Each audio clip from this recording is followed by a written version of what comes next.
हाँ जी, नमस्कार friends. Suthar educator के इस यूट्यूब प्लेटफॉर्म पर एक बार फिर से आपका स्वागत है। मेरा नाम है विक्रम सुथार और आज मैं साइंस का जर्नल साइंस का एक और सेशन लेके आपके साथ हाजिर हुआ हूँ। देखिए, काफ़ी ज़्यादा कमेंट आ रहे हैं कि आप हिंदी में बनाएं, ठीक है। तो ये जो क्वेश्चन है ना, जो साइंस के क्वेश्चन है, इसको हिंदी में ही बेसे लिखा जाता है और जिसकी जो डिफ़िकल्ट होगी वो मैं एक बार बता दूँ, ठीक है। तो जो नेक्स्ट सेशन मेरा होगा वो पूरा हिंदी और इंग्लिश दोनों में होगा, ठीक है। तो आप कृपया इसको एक बार सुन लीजिए, जो भी मैं करवा रहा हूँ वो सुन लीजिए आप, और नेक्स्ट वाला हिंदी में ज़रूर डालूँगा। बाईलैंग्वेज होगा, पक्का कन्फर्म है। चलिए, तो शुरू करते हैं हम अपने फर्स्ट क्वेश्चन के साथ। तो फर्स्ट क्वेश्चन क्या कह रहा है, which is known as carbolic acid. क्या कह रहा है कि कार्बोलिक एसिड किसे कहा जाता है। ये चार ऑप्शन हमें दिए हुए हैं, phenol, ethanol, acetic acid and oxalic acid, ठीक है। ध्यान दीजिए, कार्बोलिक एसिड कहा जाता है फिनोल को। किसको? फिनोल को कार्बोलिक एसिड कहा जाता है। अब देख लीजिए फिनोल का फार्मूला। पहले हम फिनोल का फार्मूला और फिर स्ट्रक्चर देखते हैं। ये फिनोल की स्ट्रक्चर है, देखो ये बेंजीन बनाएंगे हम इस तरह से। ये बेंजीन रिंग है और ये OH। अगर मैं इसका फार्मूला लिखूं, फार्मूला होगा C6H5OH, इसका फार्मूला, ठीक है। इसे हम, माफ़ कीजिएगा,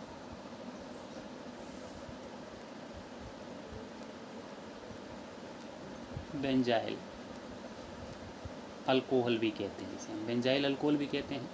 और देखिए, अगर मैं इसको थोड़ा सा इलेबोरेट करने की कोशिश करूँ तो यहाँ पे ऑक्सीजन, ये हाइड्रोजन है, इसके ऊपर दो लोन पेयर होते हैं। क्या होते हैं? दो लोन पेयर। ये बॉन्ड पेयर है, इसके अंदर भी दो इलेक्ट्रॉन, ये भी बॉन्ड पेयर है, ठीक है। तो ऑक्सीजन के ऊपर दो लोन पेयर और दो बॉन्ड पेयर है, ठीक है। कई बार इसकी हाइब्रिडाइजेशन पूछ लेते हैं, तो इसकी हाइब्रिडाइजेशन होगी दो लोन पेयर, 2 + 2 = 4, यानी कि sp3 हाइब्रिडाइजेशन है इसकी। किस कौन सी है? sp3। बहुत ज़्यादा डीप का है, फिर भी अगर याद रख सकते हो तो रख लीजिए, वरना कोई ज़रूरत नहीं है। सेकंड की बात कर लेते हैं, सेकंड ऑप्शन इथेनॉल। इथेनॉल जो शराब का फार्मूला होता है C2H5OH, ठीक है। हम इसे बोलते हैं इथाइल अल्कोहल। क्या बोलते हैं? Ethyl alcohol. ये हमारा शराब का फार्मूला है, जो शराब पीने वाली है, दारू, उसको बोलते हैं, ठीक है। एक जहरीली शराब होती है, उसे हम बोलते हैं CH3OH, मिथाइल अल्कोहल। क्या बोलते हैं उसको हम? Methyl alcohol.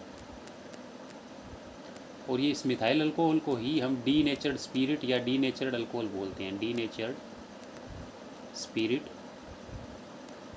या फिर डीनेचर्ड अल्कोहल।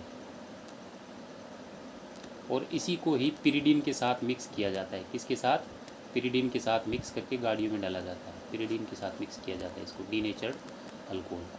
ये बात आपको समझ में आ गई होगी। नेक्स्ट बात करते हैं हम एसिटिक एसिड की, ठीक है। एसिटिक एसिड का फार्मूला ये होता है जी CH3C+OH, यानी कि CH3COOH, ये इसका फार्मूला होता है। चलिए लास्ट देख लेते हैं। ऑक्जेलिक एसिड की बात कर रहे हैं, ध्यान दीजिएगा। ऑक्जेलिक एसिड बहुत ज़्यादा इंपॉर्टेंट है।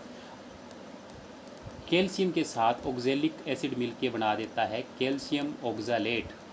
ये याद रखिएगा जी, बहुत ज़्यादा इंपॉर्टेंट है, कई बार एग्जाम में आ चुका है। कैल्शियम ऑक्जेलेट किसे बोलते हैं हम? पथरी को बोलते हैं। किसको? पथरी को। गुर्दे की जो पथरी होती है उसे हम कैल्शियम ऑक्जालेट बोलते हैं। एक बात ध्यान दीजिएगा, जो टमाटर होता है उसके अंदर ऑक्जेलिक एसिड होता है। किसके अंदर? टमाटर के अंदर। टमाटर के अंदर ऑक्जेलिक एसिड होता है, इसी के कारण ये कैल्शियम के साथ मिलकर कैल्शियम ऑक्जेलेट बनाता है। और जो गुर्दे की पथरी के मरीज़ होते हैं उनको डॉक्टर रिकमेंड करते हैं कि आप टमाटर न खाएं। उसका कारण यही होता है कि जो कैल्शियम है उसके साथ ये मिलके कैल्शियम ऑक्जेलेट बना देता है, और उसी कारण से जो गुर्दे की पथरी है वो बनती है। होप सो आपको ये पूरा का पूरा क्वेश्चन समझ में आएगा। जो इंपॉर्टेंट पॉइंट है वो भी मैंने आपको बता दिए, ठीक है। चलिए नेक्स्ट क्वेश्चन देखते हैं।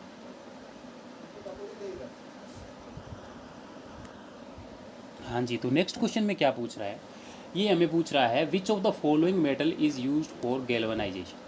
ध्यान दीजिएगा, जो गैल्वनाइजेशन है ये एक ऐसा प्रोसेस होता है जिसमें हम क्या करते हैं, जो जिंक है, जिंक मेटल है, इसकी कोटिंग कर देते हैं। मान लीजिए ये लोहे की पाइप है, एक बार मैं इसे साइलेंट कर देता हूँ।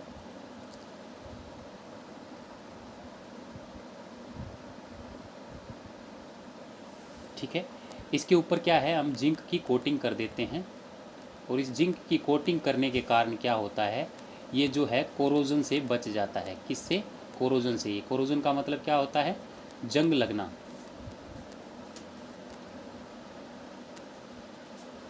इस जंग लगने से बचाने के लिए हम इसका इस्तेमाल करते हैं।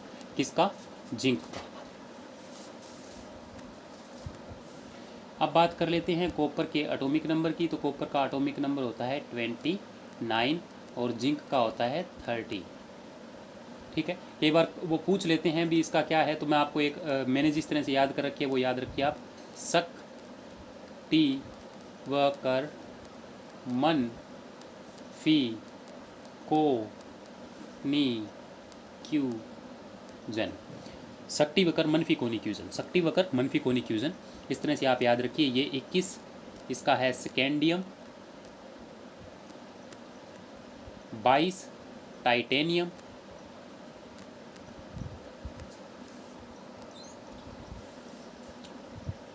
V4 वेनेडियम, Cr4 क्रोमियम,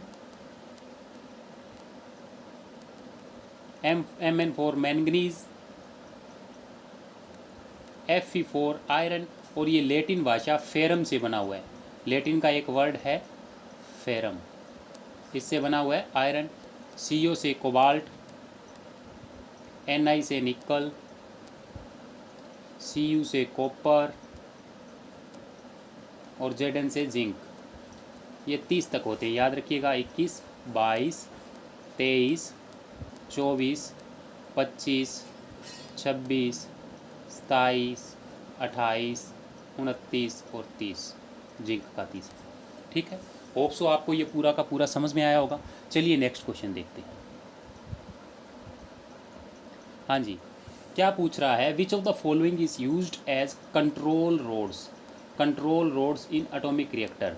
जो एटॉमिक रिएक्टर होता है उसके अंदर कंट्रोल रोड्स किसके रूप में इस्तेमाल करते हैं हम? देखो, कंट्रोल रोड्स के लिए बोरोन का इस्तेमाल किया जाता है, ये बड़ा। ग्रेफाइट का यूज़ किया जाता है एज ए कूलेंट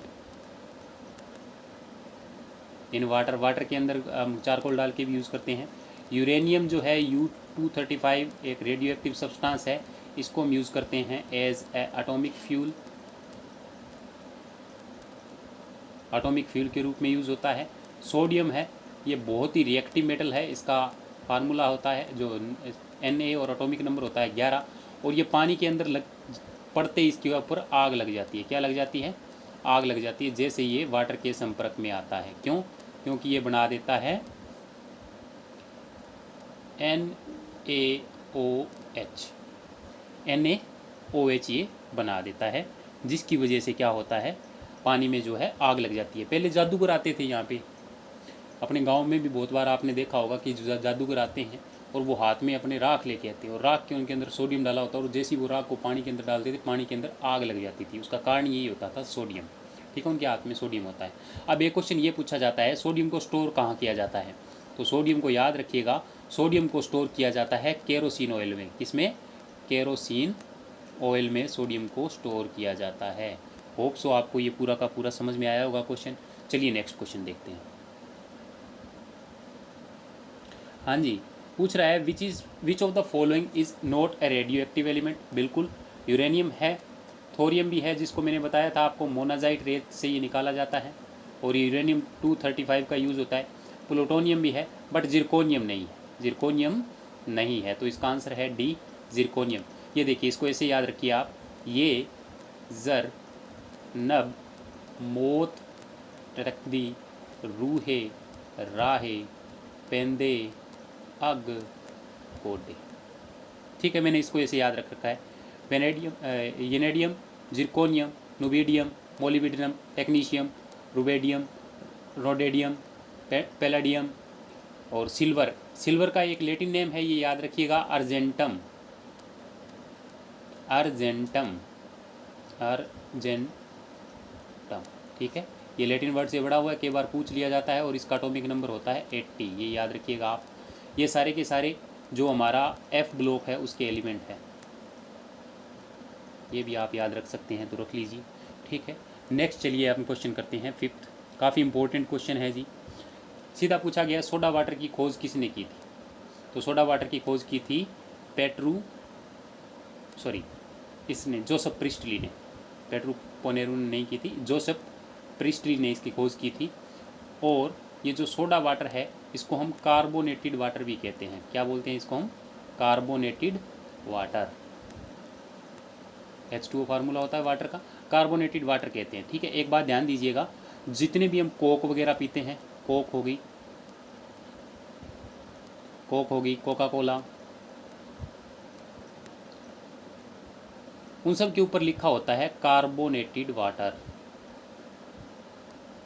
देखिएगा, पढ़िएगा एक बार, आप पीते तो हो ही, एक बार पढ़ भी लीजिएगा। कार्बोनेटेड वाटर इसके ऊपर लिखा होता है। उसकी खोज की थी जोसेफ प्रिस्टली ने। प्रिस्ट का मतलब क्या होता है? भगत, प्रिस्ट, जिसको फादर बोलते हैं।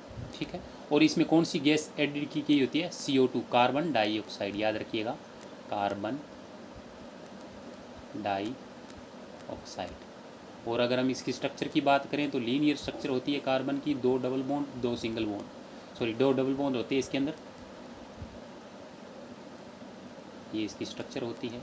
अगर देखनी हो तो इम्पोर्टेंट नहीं है, फिर भी मैं आपको बता रहा हूँ, लीनियर स्ट्रक्चर होती है इसकी, सीधी स्ट्रक्चर होती है, बिल्कुल पाइप की तरह लीनियर स्ट्रक्चर। चलिए next question. Which of the following non metal shows allotropy? बिल्कुल बहुत इंपॉर्टेंट क्वेश्चन है, याद रखिएगा। एलोट्रोपी एक प्रॉपर्टी होती है जिसके अंदर स्ट्रक्चर जो अलग अलग शो करती है। ठीक है, जैसे सल्फर है, सल्फर ये एलोट्रोपी शो करती है S8 की फॉर्म में। तो S8 की जो स्ट्रक्चर है बहुत बार पूछी गई है भी, S8 जो एलोट्रोपिक फॉर्म है उसकी स्ट्रक्चर किस तरह की होती है? इसकी देखिए जी, W,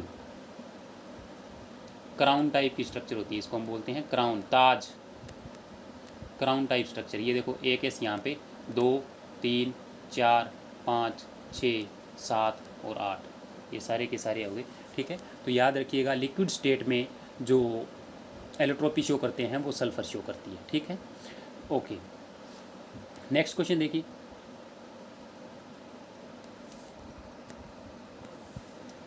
नेक्स्ट क्वेश्चन कह रहा है what is pH of milk? मतलब दूध की pH क्या होता है। इस pH के ऊपर मैं पूरी की पूरी एक वीडियो बनाने वाला हूँ, जिसमें मैंने इंपॉर्टेंट जो सिलेक्ट कर रखे हैं भी किसकी pH पेपर में पूछी गई है, उन सबको मैंने सिलेक्ट कर रखा है। उसकी मैं आज ही वीडियो डाल दूंगा। उसके अंदर पूरा का पूरा देखिए, एक pH स्केल था जिसके ऊपर 0 होता है, और सॉरी यहाँ पे 0, यहाँ पे बीच में 7 और यहाँ पे 14 होता है। जो ये 7 है ये न्यूट्रल, मतलब उदासीन, न्यूट्रल उदासीन के लिए होता है। ये होता है हाईली बेसिक, खार ये होता है, ये हाईली बेसिक। जो 7 से 14 के बीच में होता है वो खार होता है, और 0 से 7 के बीच में एसिड होता है, यानी कि तेज़ाब होता है। मेरी एम भी थोड़ी वीक है, तेज़ाब। ठीक है, तो ये स्लाइटली एसिडिक होता है, मतलब थोड़ा सा तेज़ाब भी होता है। जो अपना दूध होता है तेज़ाबी, किसके कारण होता है? नोट कर लीजिएगा, दूध के अंदर लैक्टिक एसिड होता है। कौन सा एसिड होता है? Lactic acid. और दही के अंदर भी लैक्टिक एसिड होते हैं, जिनको लैक्टोज में कन्वर्ट कर दिया जाता है। जैसे ही हम खाते हैं तो लैक्टोज में कन्वर्ट हो जाते हैं। ये याद रखिएगा, दूध में कौन सा एसिड पाया जाता है? Lactic acid. और जो इनको लैक्टोज में कन्वर्ट करते हैं, दही बनाते हैं, उनको कर्ड बना देते हैं, उनको बोलते हैं हम लैक्टोबैसिलस बैक्टीरिया। लैक्टोबैसिलस बैक्टीरिया इसको कन्वर्ट कर देते हैं दूध को दही में। ये आप याद रखेंगे। होप सो आपको पूरा का पूरा ये समझ में आया होगा। और जो इसकी pH स्केल है, इसकी खोज की थी सोरेनसन ने। ठीक है, आप ये भी याद रखिएगा। चलिए नेक्स्ट क्वेश्चन देखते हैं। हाँ जी, फायर फाइटिंग क्लॉथ, मतलब जो आग बुझाने वाले होते हैं उनकी जो वर्दी होती है वो किसकी बनी होती है, ये पूछा है। ठीक है, तो उसकी जो वर्दी होती है वो बनी होती है जी, वो बनी होती है एस्बेस्टोसिस से। ठीक है, किससे? एस्बेस्टस से, ये याद रखिएगा। टाक, ये एक पाउडर होता है जो हम बोलते हैं टाक पाउडर। ठीक है, माइका, तो सुना ही होगा, माइका लगाया गया है। ठीक है, ये याद रखिएगा। फायर फाइटिंग क्लॉथ जो है वो एस्बेस्टोसिस से बना होता है, एस्बेस्टस से बना होता है। और ये बहुत ज़्यादा इंपॉर्टेंट है, डायरेक्ट क्वेश्चन पूछा जाता है, इसमें और ज़्यादा कुछ करने वाला नहीं है। तो हम नेक्स्ट क्वेश्चन की ओर मूव करते हैं। चलिए, हाँ जी, which of the following has highest value of specific heat? बिना सोचे समझे आपको बता देता हूँ, वाटर की जो स्पेसिफिक हीट होती है वो सबसे ज़्यादा होती है, ये याद रखिएगा। और स्पेसिफिक हीट के बारे में भी मैं आपको पूरी जानकारी दूंगा जो नेक्स्ट लेक्चर आएगा उसके अंदर। ठीक है, भी स्पेसिफिक हीट क्या होती है, किसकी हाईएस्ट होती है, किसकी लोएस्ट होती है, ये सब जानकारी दी जाएगी। अभी के लिए आप सिर्फ इतना याद रखें कि जो हाईएस्ट वैल्यू होती है स्पेसिफिक हीट की वो वाटर की होती है। ठीक है, चलिए आज का हम जो लेक्चर है वो यहीं ख़त्म करते हैं, और होप सो आपको पूरा का पूरा लेक्चर समझ में आएगा। ठीक है, तो आज जो हम टॉपिक करने वाले हैं उनकी मैं लिस्ट बता देता हूँ आपको। हाँ जी, एक तो आज एनिमल हस्बेंड्री के ऊपर काऊ, गाय, और दूसरा पीएच स्केल, ये दो टॉपिक तो रहेंगे ही रहेंगे। और नेक्स्ट में मेरे ख्याल से आज हम करेंगे, चलिए कोई बात नहीं, ये दो तो आप नोट रखिएगा, ये दो तो मैं आज करवा के पूरा दे दूंगा। बाकी मैं देखता हूँ अगर मेरे पास मतलब पीडीएफ बनी हुई तो मैं बाकी लेक्चर भी शायद आज अपलोड कर दूंगा। पर जो हरियाणा कांस्टेबल वाले हैं वो इसके ऊपर ज़रूर ध्यान दें, काओ और पीएच स्केल के ऊपर। ठीक है, और जो मैंने आज ये क्वेश्चन करवाए ये भी आप एक बार कर लीजिएगा, हो सकता है इनमें से क्वेश्चन आपको कोई पेपर में मिल जाए। तो यहीं अब ख़त्म करते हैं लेक्चर को। ठीक है, धन्यवाद।